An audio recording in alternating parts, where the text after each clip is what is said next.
All right, folks, another critical session coming your way. It's February 2nd, 2024. And while we have a lot of people confused about the facts, making noise, cheerleading the market's pump, and we're going to talk about Meta, which is absolutely ripping, we're going to dive into the details and explain to you guys what most of the masses are missing, what the financial media won't talk about, or if questioned, they just flat out lie. One of those lies has been XRP Ledger and XRP adoption. And so I'm going to share some insights from the Ripple Swell conference, not my prediction. I'm going to share somebody else's prediction, a CEO of a company, and we're going to give the full, profile breakdown on who this gentleman is, but a bold prediction about how much we're going to see put on the XRP ledger. And yes, we are talking trillions. We'll get to that in a second, but I want to start off by taking a look at Meta, which is absolutely ripping right now, folks. Let's get right on into it. By the way, if you can't tell, I am a little congested. We got to be careful with our predictions because I was predicting that I was going to be fine. All of the family had a little cold, and I thought that I was going to make it out free, but I was just the last one to catch it. So don't count your chickens before they hatch, right? But with that being said, my apologies for the stuffed up sound, but we're going to keep on bringing you the content that matters most. If you appreciate it, you know what to do. Right on into it, Meta. Now you can see right here, up 20% to start off is where I had it when I was preparing the show here this morning, but they continue as the market has just opened up, and now we're up 23% from where we were trading at just 48 hours ago. So incredible run up here for Meta. They beat on earnings. They were doing share buybacks, but they also were doing mass layoffs. And this is what the markets miss. This is what the markets don't care about. And this is the disconnect between Wall Street and Main Street. And I would say that it's just Wall Street, but I now just say the markets because I don't want to just pick on the rich hedge funds and the Wall Street boys and girls. You also have to consider that there's a lot of I just call it blanket. The markets now are cheerleading, and that includes Crypto Bro, trading with his Robinhood account, buying Meta, buying Nvidia. We have financial Twitter that is just cheerleading these stocks that are ripping and there's no end in sight. But when you look at the details, there's a different story that they're not covering. And I think that it's really going to be irresponsible to overlook the fact that Meta just laid off. Take a look at this, folks. $475 is the share price, but they just laid off 22% of their staff within the last year. Almost 20,000 people have lost their job. They went from 86,000 employees down to 67,000. And we're going to show you how this relates to the job numbers. And this is the disconnect between Wall Street and the broader markets, which just want to see green candles being printed. Let's make memes. Let's print green candles. Have ourselves a good day. But we forget, we don't look on the other side of the coin, which is 22% of their staff getting laid off. And we're talking not just a few hundred people, 20,000 people that have now lost their job. Now, the good news for the talking head pundits and for the White House is that now that these people have lost 20,000 jobs here, they're going to be searching and they're going to have to go get 3 part-time jobs to make up for the one job that they had at Meta. And so take a look at it, folks. Incredible jobs report coming out. January payrolls up 353,000. But when you look, the devil's in the details, and January employment actually down 31,000. Full-time jobs lost were 63,000, with part-time jobs added 96,000. To reiterate my point, they're losing the job at Meta, and now they have to go get 2 and 3 jobs. They're doing Uber, they're doing McDonald's, and they're doing something else. And I'm not hating on those jobs. Now those jobs are paying almost $20 an hour in some markets, right? So I'm not hating on that. The point is, we're losing good full-time jobs and we're adding 2 and 3 jobs. And this is reflected in the data point that we have with Americans now, the all-time high amount of 2 and 3 jobs. So that's our current American dream. And so you're seeing right here, the jobs numbers was a whopping 353,000 headline number, and the estimate was 185. This has everyone, right, saying how strong our economy is, right? This is the highest since January of 2023, with our unemployment rate coming in at 3.7. This is all fantastic. The White House gets to cheerlead. The Fed gets to say that, the economy's still doing well. And this is why we've been continuing and sticking by our prediction that the Fed is just going to keep this pause as long as they can, because they don't want to cut much more. It is going to bring more pain if they do that. And in fact, Main Street, and you're even seeing this with some of the biggest banks now starting to get exposed too. Nobody can afford these interest rates. So the Fed has already killed us. It's just the markets are delusional and they don't see they don't see it coming, right? But and there has been a record amount of money printing, which is why money's still flowing into companies like Meta right now, and the high flying, Magnificent Seven tech stocks, is because there still is so much capital on the sidelines for the rich, for the haves versus the have-nots on Main Street, which can't even afford a meal at McDonald's anymore, myself included. It makes me sick going out anywhere. But into the crypto update, guys. You guys see the disconnect. We try to break it down on a daily basis between Main Street and Wall Street. But even on, and that's why I like sharing my perspective, because I come from Main Street. I come from blue collar. I come from working in my community to make a living. So I get it. And I speak with small business owners. I speak with people out here.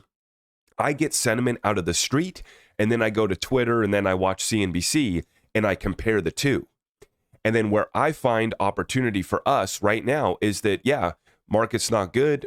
Things aren't hot. Maybe we have some black swan scenarios right around the corner, but the Fed is going to respond just like they did in 2020, which is going to give us a V-shaped recovery. So even if we are going to correct, we are going to fall off. The banking crisis isn't over. The bomb's going to go off. What's Powell going to do? Open up Pandora's box, which is making that money printer go burr, and he's going to cut rates once again. And then we're going to have a party led by Powell once again, and we're going to be ripping to the upside. Do I want to be in Meta? Do I want to be in an S&P? Do I want to be in any of the Magnificent Seven stocks that have been high flying and have basically kept the entire market still propped up? No, because they have upside opportunity, absolutely. But if we truly are going back on into a money printer go burr risk on environment, cryptocurrency digital assets is where it's at. And what I see is overlooked utility crypto commodities that are set to absolutely explode. To that point, we're going to get to the XRP ledger prediction in 1 second. I wanted to show you, though, Ripple just added another killer to their team. Maxime de Guillabon, and I don't know if I'm pronouncing that right, probably not, but they have joined Ripple after just 6 months at BNY Mellon.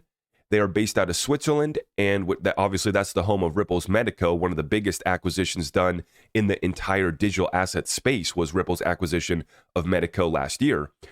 And this person, Maximum, was also the CEO of Zodia Custody, a Medico client, before becoming BNY's head of digital asset product.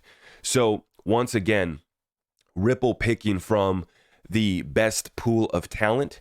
Zodia, of course, was a Standard Charter product and an SBI holding investment. They seem to draw from small pools shared by Wrath of Conman. That's what I'm saying.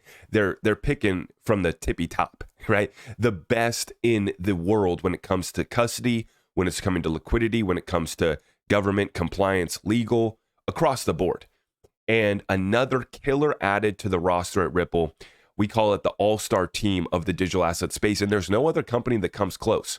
I challenge anybody to show me a company that has as many big hitters as Ripple does in the digital asset space. There's not even one that comes close. Facts. Now, let's get into it. We want to talk about this XRP ledger prediction, and this was clipped up here by our good friend Abs from the Good Morning Crypto Show. I was on the Good Morning Crypto Show just a few days ago. Huge shout out to those gentlemen over there in that team.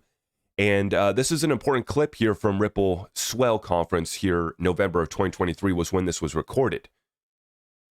And this is a prediction of 30 to 50 trillion trading on the XRP ledger by 2025. This is CEO Graham Rodford stunning the crowd at Ripple Swell with a jaw-dropping revelation. 30 to 50 trillion trading volume on the XRP ledger. Will we see this amount of volume trade on the XRP ledger in the next 2 years? What do you guys think? Let me know in the comments down below. Now, this is Graham Rodford right here. This is the list of speakers from Ripple Swell.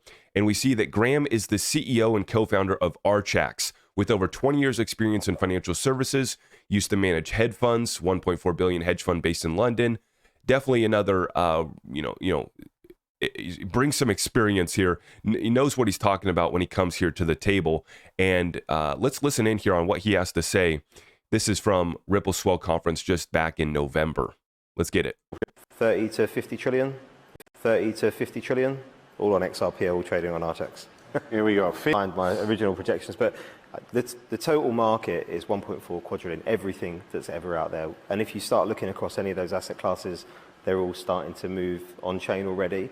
And the ease with which we've seen people interested in money market fund, tokenized treasuries, and those types of instruments, the support for stable coins, when you're talking about replacing cash, when I see DTCC, Euroclear, Clearstream, it only takes one of them to flip onto natively digital, and that's trillions of assets on its own that move. So, tens of trillions, I think we could see.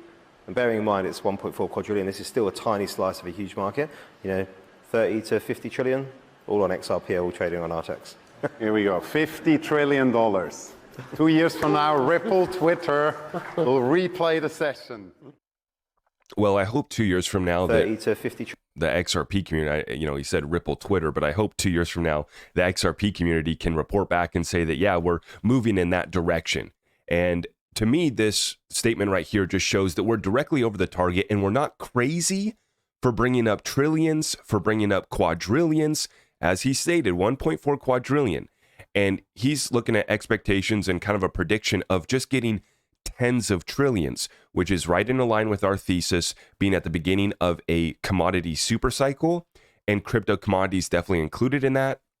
And so, yeah, I think that we do maybe another 2 to 3x this bull run. And I'm talking about the overall market cap of crypto going from 3 trillion last bull run to maybe 5 to 10 trillion, right? That would be very exciting and very good progress. But that's just getting to the 10 trillion mark. And we're not crazy for talking about these trillions. Excuse me. We are not crazy. We are not insane. Is it going to take time? Yes. Okay. But we have to understand what is happening behind the scenes. These conversations are taking place right here out in front of Ripple Swell, not afraid to make a bold prediction like that. So for us here that are trying to figure out where we're going here, the trajectory for me is definitely trillions upon tens of trillions coming into the digital asset space. Is XRP going to get all of it? No. But it's definitely going to get a piece. So make your bets. Let me know in the comments down below what you guys have to say about that. We're going to continue to watch this market, meta ripping. We'll check the rest of the market. I'll get back to you guys later today. If you appreciate our updates, make sure you like this video, share it out far and wide, and everything can be found at our website, zachrector.com. If you're looking to get connected with our community and myself, that's available through the Patreon, access to Discord. We would love to have you in the family. God bless you all.